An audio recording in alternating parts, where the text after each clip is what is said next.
So these skis came into my possession as lenders from a friend. We got X Legend 106, 139, 106, 123. These are 188 long with these nice bindings on them. These are pretty much, I think these are a nice looking set of skis. I like the low-key graphics. And I know these are going to rip, and I'm excited to ski them.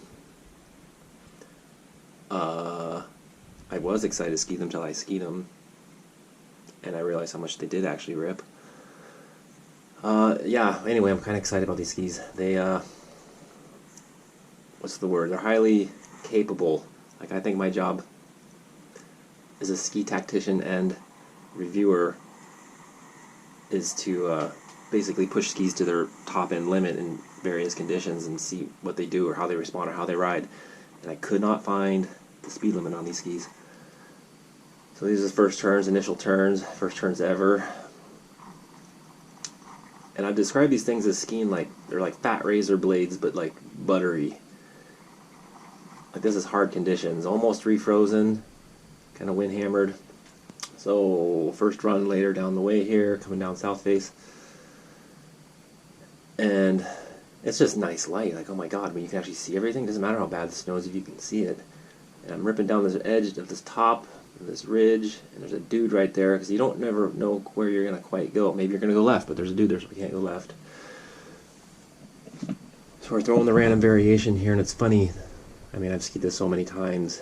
You never actually know where you're going to go until you're doing it. Like, you know, mid-turn, mid-turn, mid-turn, you can always decide to juke another direction with a certain amount of spontaneity. But I'm enjoying these skis so far.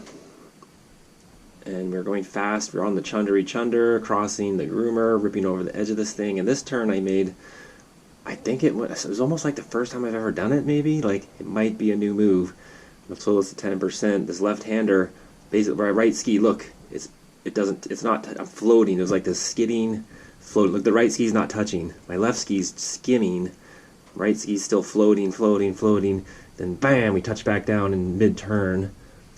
Going fast, and we're making a right-hander, and I'm making this right-hand. Now I'm resting. I'm like, holy shit! Like, I'm resting, you know, trying to slow down this long right-hander. Hard left, and we go hard left. Slow our way down 10%. Watch, my left ski's about to catch. Throwing, but my weight is on my hips. It's down low, so it's throwing me. My hips got kicked. The only way to recover was to kick that right-hand ski out. See that? That was the recovery move.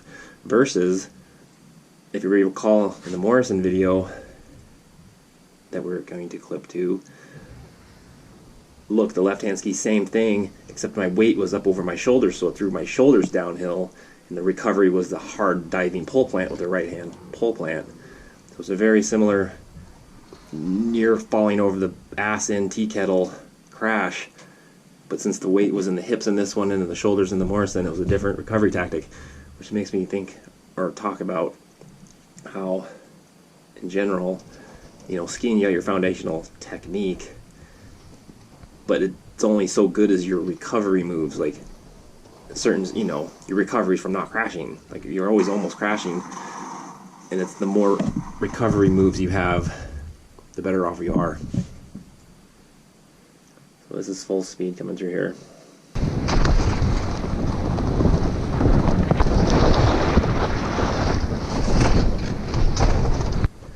This left-hand floater is just kind of fun.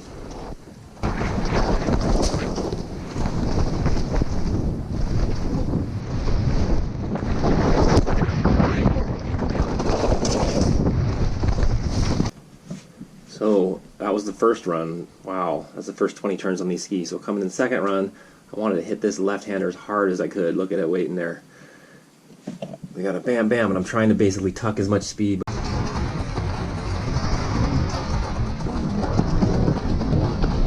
So I don't know where he is right now. I'm like, where's that guy? Is he going left? Is he going downhill? Where is he?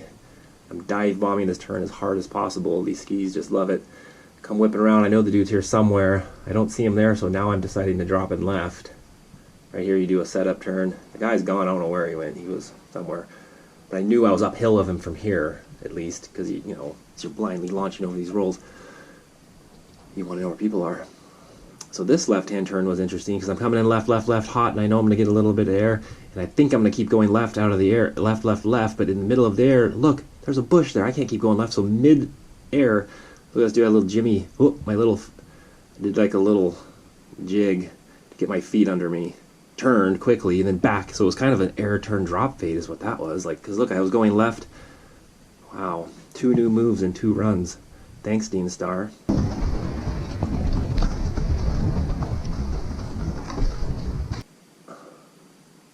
Yeah, at this point I did 2 laps and I'm just like, holy shit, these things are pretty fun.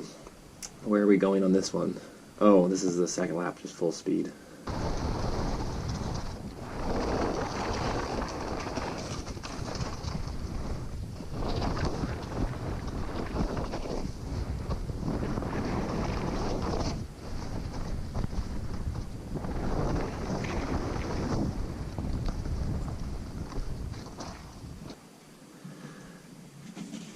So, lap 3, this is another variation on South Edge, obviously.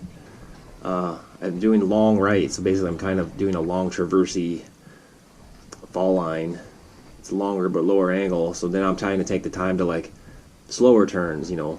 Those previous 2 runs were faster turns, steeper. I'm trying to get some more turns on them, and I'm liking them. This is pretty, you know, not good snow, I guess. I mean, it's all good snow. That's the thing. People are like, it's not powder. This one is interesting. So we're doing long rights, and I know there's a cliff coming up over here somewhere, so I'm kind of like, oh shit, where is that thing? There's an edge that could drop off. Right here will drop 10%. This is what we talked about skis being even. Look at my left ski. It goes jittering out here, but the right one is just rock steady. And it's that whole tightrope of, so to speak, of your even balanced skis. But at any given second, the one ski's got to compensate for the other to suspension, maybe hit a rock, maybe.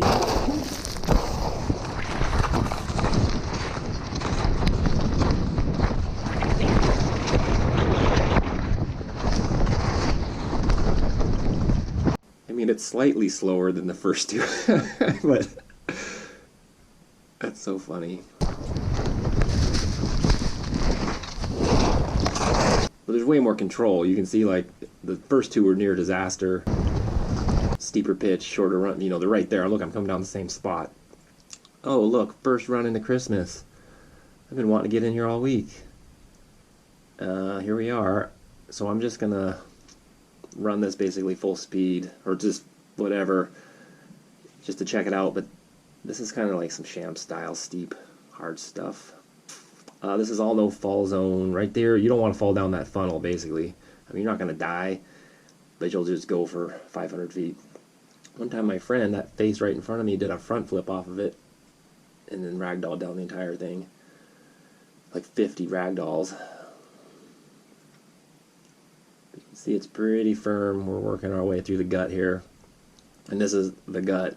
It gets, you know, in big years you can get a hair wider, but early season you can't even get through this thing. It's like a little, it pinches out, you know, shorter than your skis.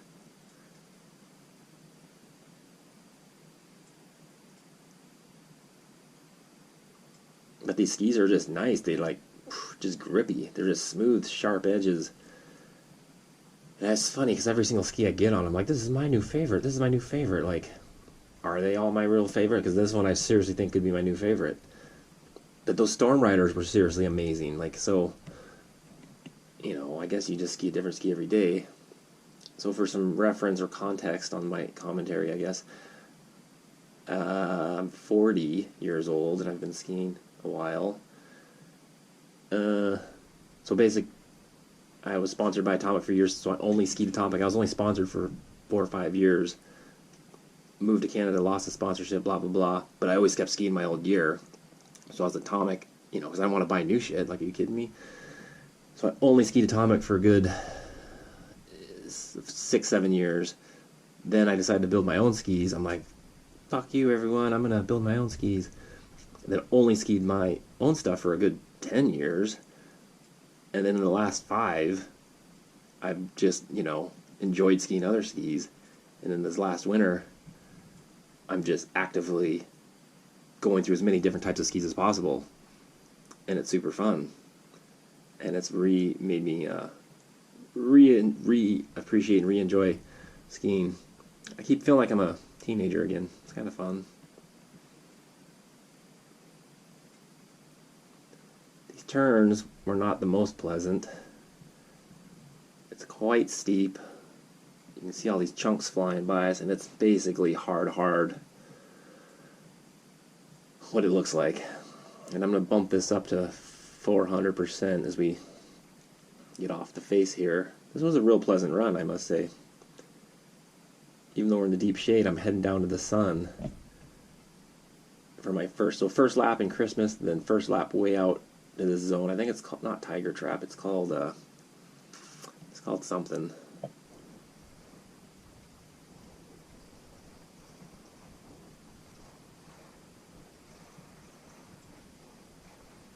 I was all paranoid here. There's like close signs. You're supposed to go under the last close sign. And I did, but then it wasn't really on a trail, and there's two patrollers there, and I was like, oh my god, they're going to bust me for poaching. Like, they think I went out of bounds. Because I can't get another... I'm off for life my next offense. I can't get caught for anything. So I'm super paranoid. But they didn't stop me, see? I just went right on by. Now we're skiing pow in the sun. Not really pow.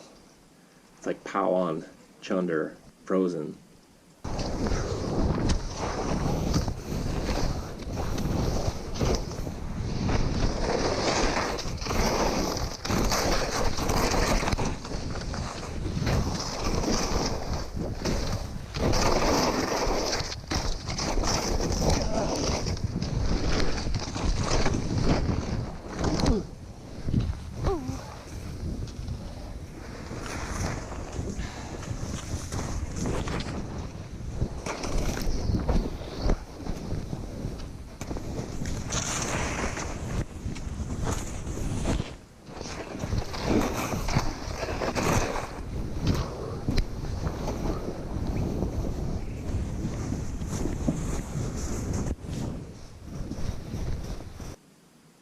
So that is a North Face Christmas shoot run. We're going to take a look at it here, up the way. So that's North Face. There's a tramway off on the right. Christmas and New Year's. New Year's is on the left. The money's way up the high left. And that is the skiing that really makes Alyeska good. And then you got the stuff on the head wall, which is the stuff that makes it great. Thanks for watching. Hit the subscribe button below.